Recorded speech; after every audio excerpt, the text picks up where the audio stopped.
Let's start you off with this. Several new laws are going into effect today, among them one of which requires every public school to have at least one functioning automatic external defibrillator, or an AED, and to make it accessible during all school hours. With us this morning is Laura Bracci. She is with the American Heart Association. Laura, welcome to the show. Thanks. So good to be here. Yes. Talk to me about this, these defibrillators, this new law, this AED law. How much of it is a game changer for our schools? Well, it's huge, of course, coming from the American Heart Association. Our goal is to make sure that every single person who has a cardiac event survives that event.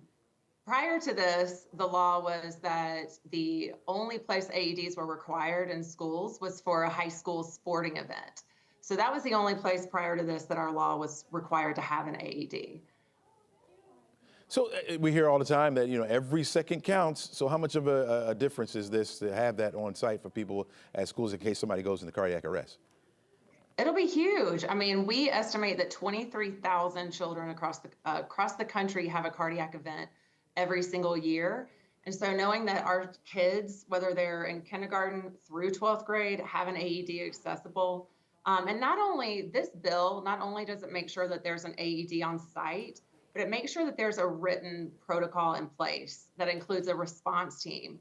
I mean, all too often you hear stories where an AED was present, but no one knew where the AED was or it was locked up. So this makes sure that there is a written response, and that not only that, but there's practice drills that are done.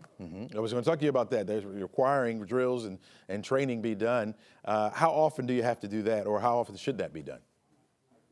The bill says twice a year, which is very similar to like a bill or a drill that you would have for like a tornado. So these drills will just be in place just like that. Yeah. When it comes to schools, we talk a lot about the funding. What's your message to districts and schools and school boards hesitant about the investment in AEDs? It's interesting. This was a coalition of partners worked on this, including the Georgia chapter of the American College of Cardiology and the Georgia Nurses Association. And we really ran into very little opposition or hesitation to do this. And I think it's because schools want to make sure that kids are protected while they're there, and also teachers, that if something happens, that you're able to take care of that person. But if there is hesitation, I know that there is a lot on schools. The American Heart Association has a lot of resources on how to get these cardiac emergency response plans in place, including example written protocols. And so we're here to help. And we also have Project SAVE here that's run out of the Children's Healthcare of Atlanta. So a lot of resources to help schools. Yeah. You hear about this happening a lot in high schools where student athletes are maybe on the football field or basketball or maybe playing baseball, and suddenly they just pass out. How do you know? What are the signs that somebody's going into cardiac arrest? Really a cardiac arrest is when the heart completely stops. So the sign is going to be that there's no movement, no breathing, no pulse. There's really not much more to it than, cardiac arrest is when the heart stops. But, if we always say if there's warnings like chest pain or difficulty breathing, those are some signs that you might want to talk to a doctor while you're doing physical activity. Do you know how Georgia stacks up to other states when it comes to protecting students against sudden cardiac arrest? Well, now that we've got not only the AEDs that are required and a trained coach at the sporting events, but also have the AEDs in schools, we really are doing really, really well. And a lot of our states, as this is an American Heart Association initiative across the country, a lot of our states are coming on board, but we were, one of the first to do both of those. Is there something else in the bill that makes Georgia, make it a game changer for Georgia?